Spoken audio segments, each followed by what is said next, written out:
What's going on? Born for Sports. Knicks Nation, salute. Salute to Nick Nation out there. And if you're new to the channel, make sure you smash that subscribe button to Born for Sports. Well, big, big, big news today in Nick land, and news that a lot of us really didn't see happening.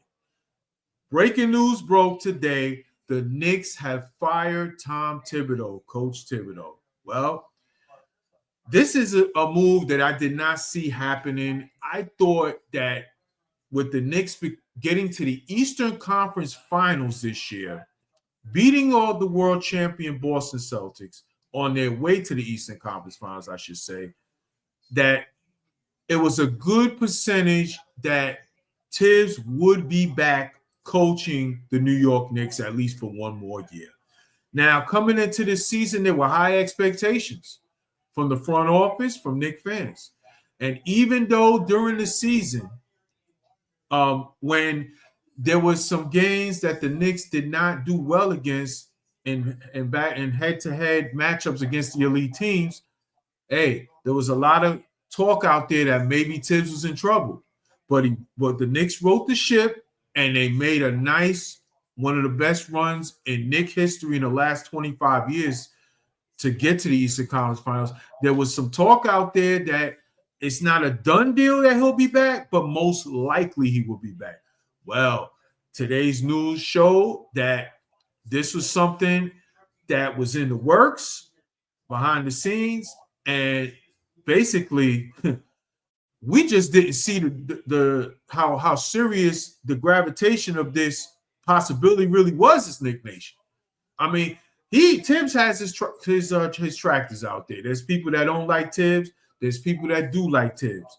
I was one of the people that defended Tibbs a lot during his tenure year here, you know. But at the same time, I realized there were some things that I did not like about Tibbs that he had to change in order to show that he is the right coach to take us over the hump. Okay. And at the end of the day,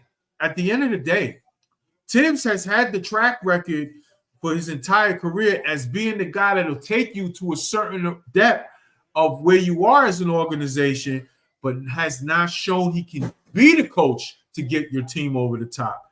Basically, if you watch this channel, okay, for the past year, and especially in this playoff run, I have compared Coach Tibbs to Buck Showalter of baseball. He is the Buck Showalter of NBA coaches. And it showed once again, that is the issue with him, with organizations trying to get to a championship level. Now, listen, it's a move that I understand why the Knicks made it. I understand. I think that maybe they just feel that things have just run their course here with Coach Tibbs. You know, we'll get into that right now. Hey, I think basically Tibbs' stubbornness with his short rotations with the bench and his lack of in-game adjustments may have led to this change, man. You know, let's focus real quick on the stubbornness with his short rotations. Everyone in the league knows that Coach Tibbs does not like to play his bench, and he plays a short rotation through, not just in the playoffs, but in the regular season. It has been a knock on him since his days in Chicago. And again, the stubbornness, not playing young players, favoring veteran players more than the young players that deserve that. We saw it here. Taj Gibson for years kept getting minutes over players that deserve more minutes than him. In the series against Indiana, for example, his reluctance to play the bench before it was too late, it led to a lot of what we're seeing right now being said. Okay, Kenny Smith on TNT made a famous line, quote, Tibbs wouldn't play 9 players in a baseball game. It is well known, his philosophy. And hey, in today's NBA, you got to play your bench, man. And it really hurt us. The Knicks did not play their bench until game 4, basically, in this series against Indiana. And it hurt. Okay. And also, his lack of in-game adjustments may have led to the change. Okay?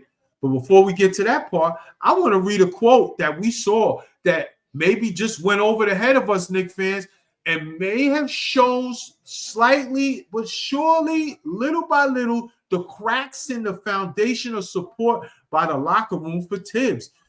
Bridges in March of this year. His quote, sometimes it's not fun on the body. We've got a lot of good guys on this team that can take away minutes, which helps the defense and offense and helps tired bodies. When he came out publicly and said he questioned the coach why he doesn't play the bench. Now, a close-knit locker room that loves their coach, those things never get out. They never get out of the locker room. And that came out when Mikal Bridges, and he came out on his own without even being pushed on that. And that was during, I may add, when Brunson was injured in that time frame, healing up. Those were signs right there that the locker room was starting to get tired. Also, Josh Hart publicly said a few games ago that he came out and suggested to Tibbs in the Boston series to play the bench more and to have him come off the bench so they can make a lineup change with Mitchell Robinson to help Cat with the double big lineup, which has had success at times in the playoffs. Hey, the stubbornness, man. The stubbornness with the starting five being plus minuses being under where it should be satisfactory and struggles at times defensively in the playoffs. And these are things that are the knock on Tibbs. His lack of in-game adjustments and his stubbornness to not change his ways in-game from game to game. And, of course, with the situation with how he doesn't play his bench. You got to play your bench. You got to play him. You got to do it. You have to play your bench to survive the regular season. Too many times the Knicks have looked like tired at the end of the season and in the playoffs. And did it cause a factor for last year when everyone got injured? Hey, you could paint it up to bad luck, but you could also paint it to that as well. This year, there was times where the defense was non-existent. Hey, it seems to me that Leon Rose made an effort to go away from the stubbornness of Tibbs, and they said, you know what? We want to see if he can adjust and adapt as a coach to what this team current personnel needs. And when he showed that he struggled with that, I guess coach just basically put himself behind the 8 ball and had to win. He had to win. He had to reach the NBA Finals in order to save his job, and it did not happen. Look at Game 2 versus Indiana. I had a problem with the fact that he sat Cat for the entire fourth quarter when we were struggling to score points, playing catch-up all game. In the fourth quarter, they had a lead going in. He sat Cat, and the lead disappeared. They never got over that hump, and they fell down 2-0. It was a big part of that. Now, Game 1, the choke job was on the players. But Game 2, hey, Tibbs let the team down with those decisions, and it led to that loss, and it was an uphill climb from there. So, yes, that is a big part of what probably led to this coaching change, and now here we are. You know, as far as the coaching candidates, who's going to be the coach? Well, I would say the early candidates are Johnny Bryant, Cleveland Cavaliers, assistant coach. Has a strong relationship with Donovan Mitchell over there, which led him to go there. He's been a hot candidate in a lot of coaching cycles the last couple of years, and he has a relationship with this contingent in Leon Rose, Worldwide West, and these guys here in Dolan. So could he be the guy if they want to go inexperienced? I wouldn't be surprised. I would not be surprised at all. Jay Wright, former Villanova coach, won 2 college and national championships with Mr. Jalen Brunson. With Mikal Bridges got a ring with him. Josh Hart. We all know the Villanova connection with the Knicks. Could he be a candidate? Obviously, you connect the dots. It's possible. Mike Malone got a championship ring with the Denver Nuggets, and he was let go late in the season, before the playoffs, they let him go, Denver. Moved on from him. They got to the second round and in a hard-fought series loss to the OKC Thunder. Without him, he has a championship ring. But do the Knicks want to go there? He actually reminds me a lot of how Coach Tibbs' philosophies are. If you're going to lead Tibbs' philosophy, go into a guy that albeit has a championship ring, a recent one, but the same style, doesn't like to play a long rotation with his bench, doesn't like really playing young players. I don't know if that's the right move to make. Taylor Jenkins, another coach, let go right before the playoffs started from Memphis. Memphis had a really good regular season, but he clashed with playing Russell Westbrook over young players in that locker room. So, hey, we're going to find out real soon what the plan is for Leon Rose going forward, because make no mistake about it, this move is to win a championship. It shows that they feel like they need to make a change to get over that hump.